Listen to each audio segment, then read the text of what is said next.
Stavros Tousios for M4Markets, and today we're going to have a quick look at gold and also the pound. We have been talking about this divergence for a while. Gold has actually even surprised us to the upside.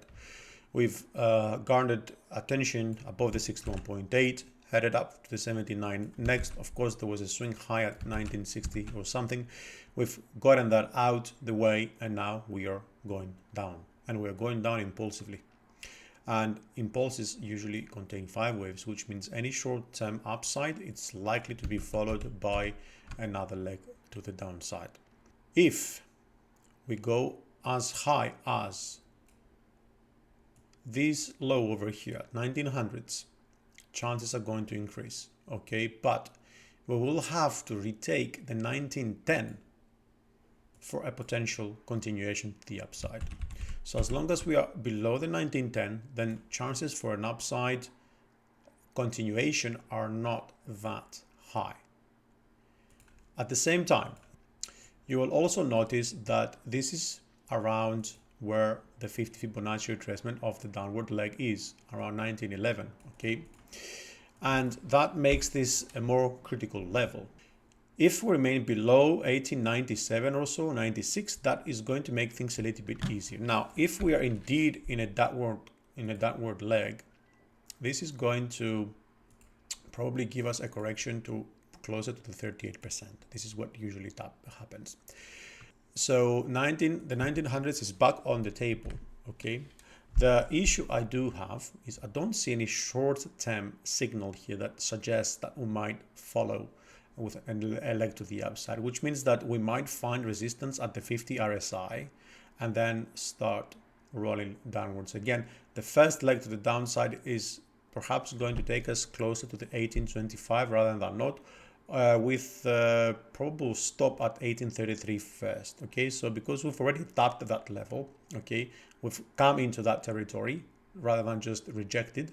That opens the door to the next leg down, which is at 1835. Okay, the pound is also interesting because it's seen some sort of similar price action, but there is a difference with the pound.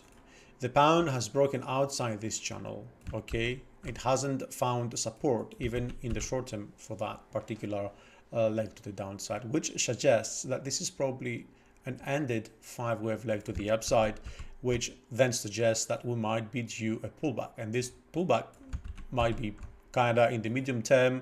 We should be looking for the 50 again, you know, for sentiment to change. That's down at 114. 119.69 and 116.54 are levels that we have to pay attention in the medium term, okay?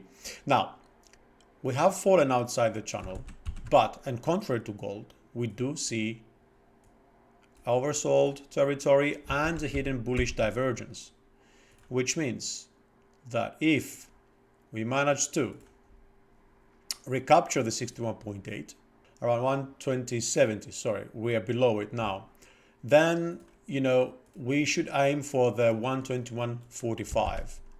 There, or around that territory, we're going to see whether this is going to be a retest for further continuation to the downside, or we manage to climb back within this channel.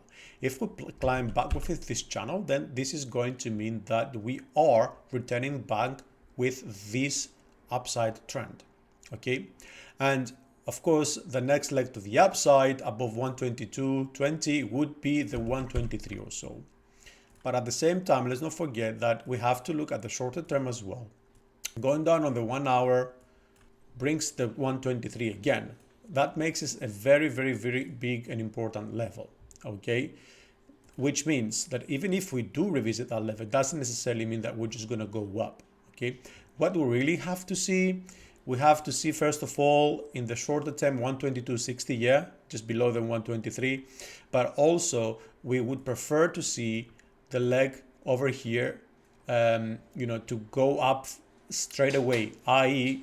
leaving back a correction here rather than go down and then continue up. Because if we see something like this, then most probably that is going to be only a pullback, and then we are going to fall lower outside the channel once again.